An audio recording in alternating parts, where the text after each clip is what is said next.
Hi, I'm Tim Scales, the Director of the Center for Entrepreneurship and the Center for Economic Education here at Indiana University East. It's my pleasure to introduce you to another episode of In Your Business. We talk to local entrepreneurs, we learn about their business, we learn about why they started their business, how they started their business, some of the opportunities their businesses has provided them and their community, as well as some of the hurdles they've gone through, some of the challenges.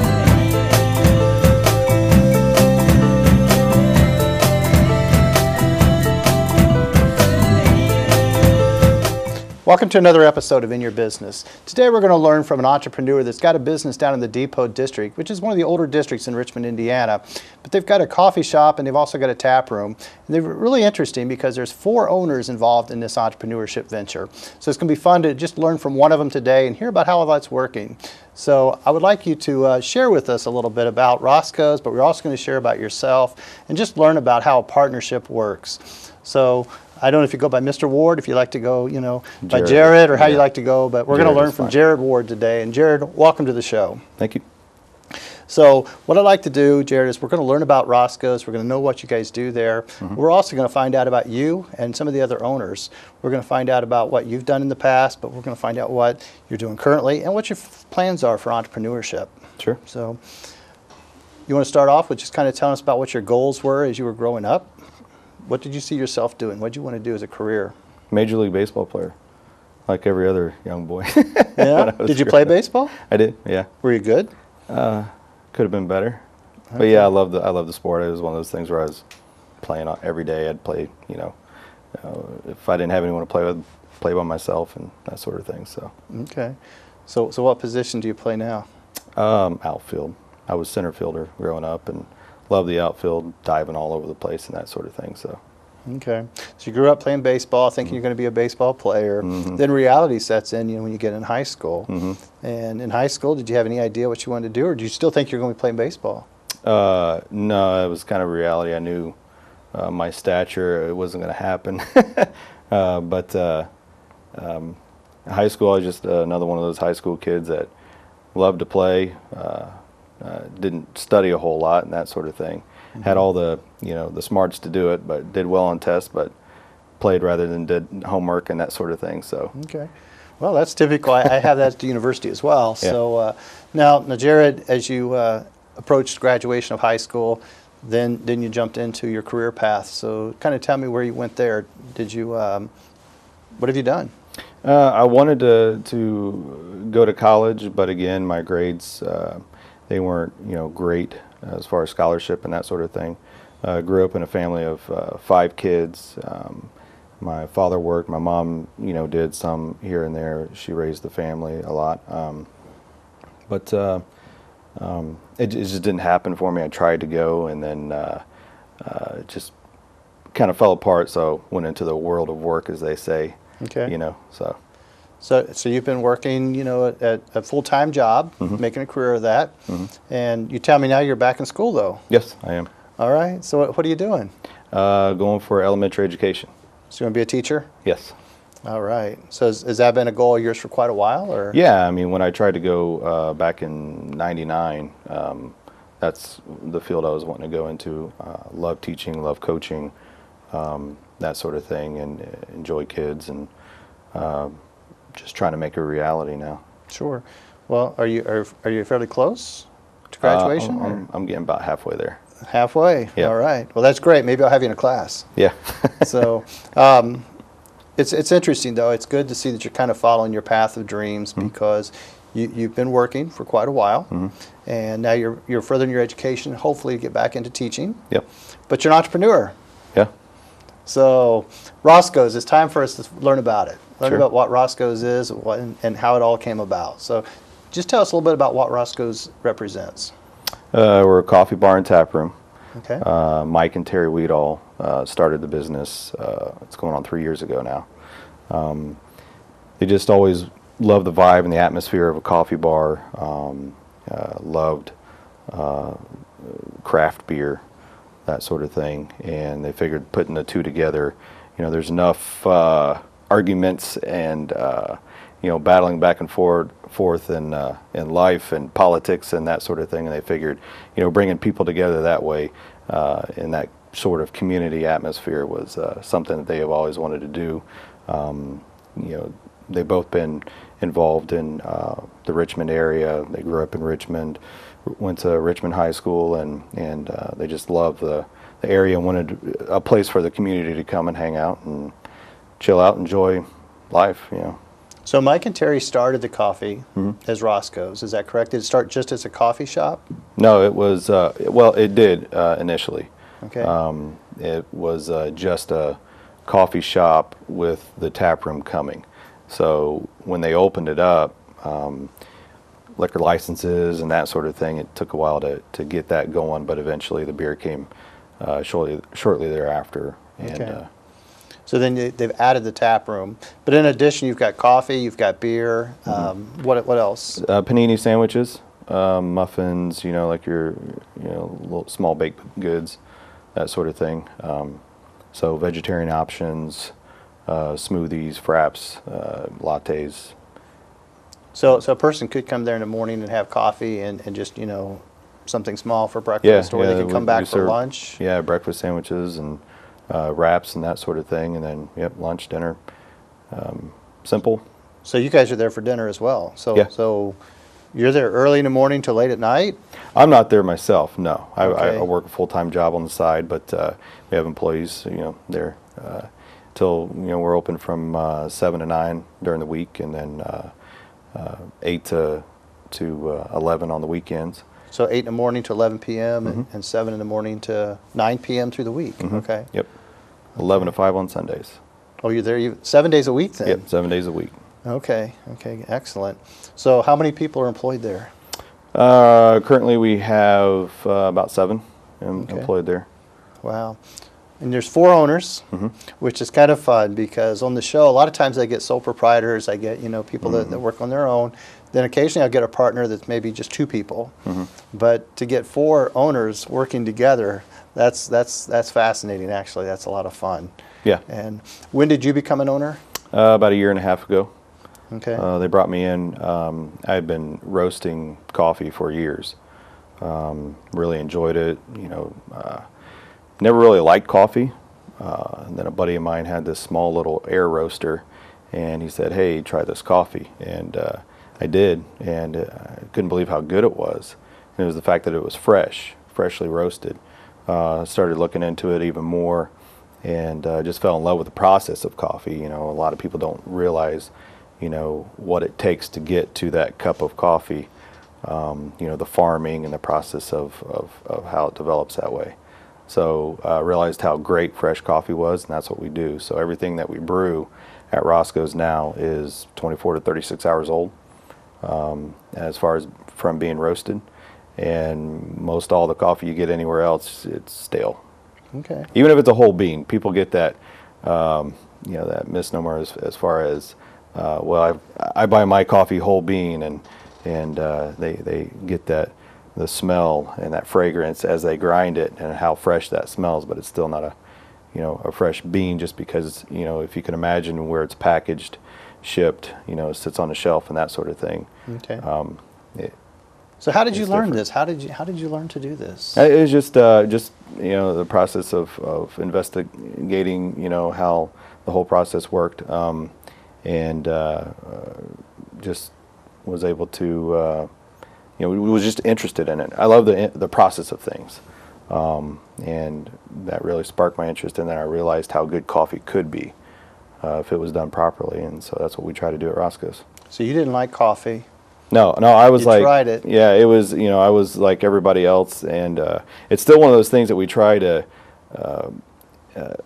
educate people on, because people will taste our coffee and be like, "Oh, that's weird," or whatever, just because they're used to, the coffee that they're used to drinking, whether it's a bean that's been over roasted, burnt, just to give that bold, coffee flavor, and it takes a while to appreciate exactly what coffee is supposed to taste like, because coffee is not supposed to taste the way it is in a lot of other places. It's complex. There's many different notes. It's almost like a wine when you do it properly. So. This is exciting for me. And I'll tell you why, Jarod. All right. I'm around entrepreneurs all the time, and that's what I teach here at the university. Is I direct the Center for Entrepreneurship, teach entrepreneurship. I work with students. People have ideas, bring them to me. We try to, create that. To be a successful entrepreneur means that you're going to have to be passionate about your product. Sure. Okay. So far, what I've learned about you is more that you're passionate about how you make that coffee than even owning the business. I mean, it's great that you're a partner, but each of you play a role in that business. And I can tell what your role is. And the fact that you really didn't care for coffee and now all of a sudden you love it, but it's because of how you do it and it's what you do.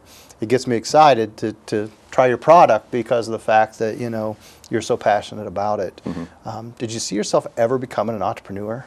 Not really. I mean, I guess I could have. My father, after he got out of the military, he started up his own business. So, not that made me. I saw his struggles, Sure.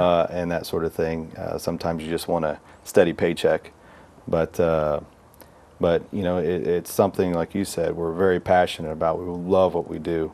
We love the atmosphere that we give people, and we just like to see it, succeed. I hear great things about it all the time. Good. I mean, everywhere you go, people know Roscoe's. It's good to have a local. That's the thing about a Richmond, Indiana, is the local ties and the local connections. The people that really make a difference in our community, and you're one of those people. You got to feel good every time you see somebody drinking a cup of coffee. Absolutely, yeah. I mean, that's I feel best when they're taking that cup of coffee and they're going straight out the door. They're sitting right there. When they put cream in it, that makes me a little sad, but it's like one of those snobbish things that I have to get over, but it's not for everybody. So yeah, but you're making a difference. You're making a difference in people's life. I mean, it's truly. I wonder how many other people thought they didn't like coffee and then tried yours and said, "Wow, I do like coffee." I hope, yeah. And so you do make a big difference. That's great. So let's talk about the partnership, because I'm fascinated the fact that you have 4 partners, 4 owners of a business that are working together. So at the university, when I'm teaching partnership, it's always difficult to get people to understand partnerships, more than one person. You own a part of it, and each of the other 3 own a part of it. And I mean, you can't just say I'm the owner and everybody's happy. Right. You have to work together, you have to communicate, and you have to have responsibilities. How do you guys make it work? We've been friends for a long time. But as you know, and you've probably seen, you bring friends into an atmosphere like that, and all of a sudden they're, button heads and things kind of blow up. So, thankfully we've haven't really run into anything like that. We do communicate, and what's big about it is we're all passionate about what we do. We want to see the thing succeed, work. We care about community. The people, and we're all on the same page as far as that goes. So that's the way it works. Okay. Well, it's been interesting because as I've been trying to learn a little bit about Roscoe's, as I ask people, they can pretty much tell me what each of the owners do. Okay? So it's pretty clear what your role is to what the next person's role is. And I think that's important, that you have a defined role and that people know what to expect. And I think that's great. Yeah. So now let's get into the business side of it. Okay. Because a lot of times people don't realize, you kind of hinted to the struggles. You hinted to the fact of a steady paycheck. When you have a career path job, you're going to have a steady paycheck. When you become an entrepreneur, it's all based on the business. Right. Okay, it's sales. A lot of times an entrepreneur may not get paid, but the employees might get paid, just because maybe sales weren't great. Right. But it's the passion. It's owning it. It's yours. You hope for good weeks, good months, and great years. But reality says that not every year you're going to make a profit. Nope. And so, when you dive into it, there's a lot more. I can teach you the accounting. I can teach you the management, the marketing. I can teach you the HR side. I can teach you all of the things that go into business. But there's nothing like jumping in. Right. And so what are some of the things that maybe you've seen, that you've recognized while you've been one of the owners? Maybe things you weren't expecting. Yeah, there's always ups and downs. There's slow season, like right now. We're kind of in a slow season, even though it's a summer months, because we're big with colleges. Here, IU East, Ivy Tech, and Earlham. Even the professors, we're a place where, college students to come, be able to hang out, use the Wi-Fi, do their homework, and that sort of thing. So it's again a community atmosphere as far as that goes. What we've had to learn to do is to evolve, to continue to bring things in that will attract people. Something as far as the food goes, you have low margins on things, you have high margin things, and you have to have that volume to keep it running pretty good. So we've been in the ups and downs to where we have more employees, we're busier. We used to do a lot of music there, but there's politics that get involved there as far as agencies that you have to pay to and that sort of thing. So you have to weigh your options as far as being able to let some things go and just evolve constantly to keep bringing people in. Okay. So as you do that, though, do the 4 owners get together, or do you have somebody that makes those decisions? How do you guys do this? Yeah, we get together. We'll get together routinely when things are up or down and things aren't working, to try and figure out the best way to get out of a rut or evolve. Mm-hmm. And so it happens regularly. I mean, it has to. Mm-hmm. Every day brings something new. Mm-hmm. And I mean, it's fun because those new challenges also become new opportunities. It's mm-hmm. growth, mm-hmm. and it's ways for you to change the day mm-hmm. and make it better. How many people can you guys fit in? What's your capacity at the? We're about 110, I believe, is the capacity there. Okay, and the location is there in the Depot District. Mm-hmm. So I mean, 110 is much larger than I would have guessed. Mm-hmm. But you have the back room as well. Mm-hmm. Yep. Okay.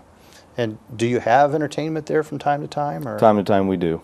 Okay. We had to kind of change that. There's a ASCAP does all the music, and we rent the back room now rather than just hold events because there's fines and that sort of thing that if you entrust the people that go in there to play the music, that they're on the up and up as far as what music they play. It's just a governing agency that keeps an eye on you, and you'll get in trouble so now we just rent the back room for musicians to so the liability is more on them, and as far as those agencies that come in to make sure everything's being done properly. Did you know that when you? I did not know that. No. Okay. There's many things that Mike and Terry, we ran into this or that, and just growing pains of figuring out how things work. Mm-hmm. See, that to me, that's exciting though, because there are so many things like that you learn as an entrepreneur doing the business. Mm-hmm. I mean, again, like I say, I can talk to you about pricing strategy, I can talk to you about marketing strategy and your management and such, but when it really gets down to it, you get the wrong entertainer in there, you found out they didn't have the right, mm-hmm. paperwork, whatever, and then all of a sudden you realize, wow, it's all what nice. happens? Yeah, right. Or, I mean, somebody comes in and something goes wrong, not that it would be your fault, but, mm-hmm. What do Reliable, you do? yeah. I mean, even to the point of making sure your sidewalk's clear in the winter. Mm-hmm. I mean, there's a lot of things that go into entrepreneurship Absolutely. that people don't realize. What's been one of the fun things for you? What do you think's rewarding in entrepreneurship? Just being able to, someone to come up to you afterward and say, "Hey, I really enjoy, the spot. I enjoy what you guys do." It's one of those things that if we were maybe in a bigger market, bigger area, we'd explode much more than what we do. And that's another thing that we're trying to get better at as far as Terry, the other owner, she's going to school full time right now herself. We all have full time things that we're doing besides this. Okay. And so just being able to get out in the community, do giveaways and like any event that that's coming up, to be able to let people know where we're at, because there's still a lot of the community I think that doesn't know exactly where we're at and what we do and that sort of thing. So that's the biggest thing that we have to do is get our name out there, let people figure out what we're doing. Okay. You think that's one of the biggest struggles too then, is getting the name out? Sure, yeah. Yeah, at times we still, we're going on 3 years, and we'll still get people in, local people in. Sometimes I didn't know you guys were here. So, yeah, I mean, it's still out there. So You guys are doing a lot. I mean, there's no question about that.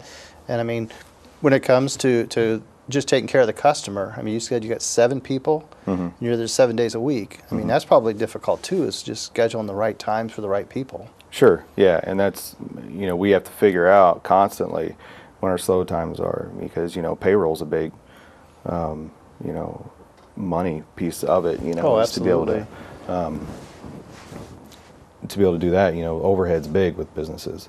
Your light bill, everything that is involved in keeping the place open. So, yeah, you have to figure out when your slow times are, and us owners have had to go in there, work for free, to try and keep payroll down here and there in the slow months. So, Sure, that happens. something that you have to, always be watching that dollar, make sure it stays in the black and it doesn't dip down the red too much and that sort of thing. So. No, and I sure understand that. So that's why you got to be passionate.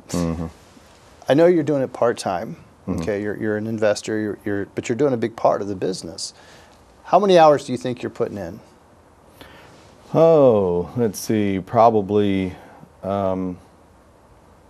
mostly because of the roasting. I roast every day over there to keep it fresh and that sort of thing. So I would say at least, a couple hours a day, 5 days a week. So 10, 15 hours. That's your actual roasting time. But then there's other times, and this is what I think is fun about entrepreneurs, is there's a lot of time you put into it, talking about it, thinking about it, researching about it, really doing more than just the actual, because you speak of the roasting time, a couple hours a day, 5 days, but the truth is you're probably always thinking and looking and finding ways to improve. Right, yeah, because I take care of the beer too, and that's a big part of investigate, the beer, and then just updating the blog, or website as far as, what's on tap and that sort of thing. We have a Facebook page that we keep updated to let people know what's going on, and that sort of thing. So yeah, there's a lot of that into it. And then the times that I go in there just to hang out, talk to people. That's the fun time for me, is to, see people around, just sit down and talk with them, chat with them, educate them on what, whether they have beer or coffee or something like that, or just, see who's out there and what they do and how they enjoy things. So, see, I think that's an important part of being a local business, and that's what's great about being an entrepreneur, is you've got to have that time with the customers. Yep. You've got to get to know them, let them get to know you, because there's a connection. Okay, you don't have to have the best or be the best at everything, but you have to have that connection. You have to have that outlet of people being able to share with you. If you listen, and I've made my whole career doing this, listening, but if you just listen, people will tell you what they think they want. And then you got to allow them to try to experiment and find out exactly what they want. right. And that's good marketing. So it sounds like you're getting a good variety, though. I'm happy that you're spending time there with the customers beyond just brewing. Sure. And now let's talk about how you select the beer, because how many different beers do you serve there? 8. So you have 8 different beers, and so when a person says, "Okay, I'm going to open up, the coffee shop, and I'm going to have the tap room," how do you decide which 8 beers? Because I'm sure there's how many beers? I mean, hundreds, thousands? Yeah, hundreds of thousands. Hundreds of thousands. Yeah, there's plenty. So we have a couple of distributors that we buy from, as well as some of the local guys around here. And what I really pride myself on as far as getting the beer in there is making sure we've got an all-star tap, to where we have the best 8 beers that you can have around. So whether it's Indiana or beyond, right now we've got one import in from Germany, that brewery that does a great job, and but from all over the country we've got the best beers around. So I investigate what kind of ratings they get. I taste the beer myself. I have a few other people that will come in and give me their feedback on particular beers. We've got just beer lovers that have input that are regular customers too. Okay. So it's very fun, because beer is another thing that I was used to, some of that other stuff out there. I wasn't really a big fan, but once I got into the craft beer, really once I started at Roscoe's and found out the process of the craft beer and the flavors that are out there, they're fulfilling. You don't come to Roscoe's and pound, 6, big tall beers, at a time. But the particular beers we have, they're fulfilling. You have a couple and you're done, and you just get a very good flavor out of them. Okay. So. Well, you have an interesting day, because you have the coffee shop, and I'm sure a lot of people are there socializing around that, but there are also some of them just working, bringing their laptops, using their Wi-Fi. And then as the day goes, you're there for lunch, you're there for dinner, and then in the evenings, I suppose people come and relax and enjoy the beer in the tap room. And so you got a lot of things going on.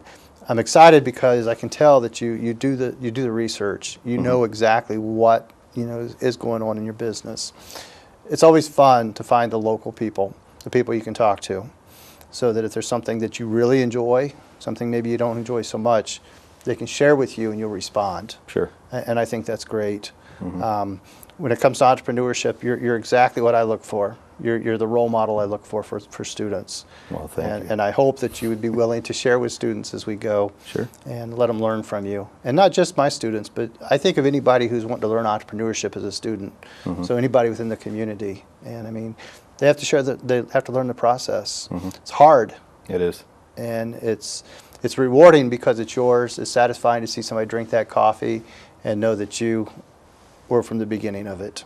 But for me, it's great that you're here, that you're willing to help other people, and that you're part of the community. Yeah. So Appreciate thanks it. for doing a great job. No problem. Thank you. All right. This concludes another episode of In Your Business. Today we learned about Roscoe's. Roscoe's is located in the Depot District, which is, the heart of Richmond. We truly think of Richmond, we always know what the Depot District is. And many years ago, it was manufacturing, it was the rail system. And today it's people like Jarod that's working at Roscoe's and owning Roscoe's, that's sharing with other individuals and teaching them entrepreneurship. I hope that you and myself will go support, work with Jarod, the other owners, and let them know that we appreciate them in our community. Thanks again for watching In Your Business.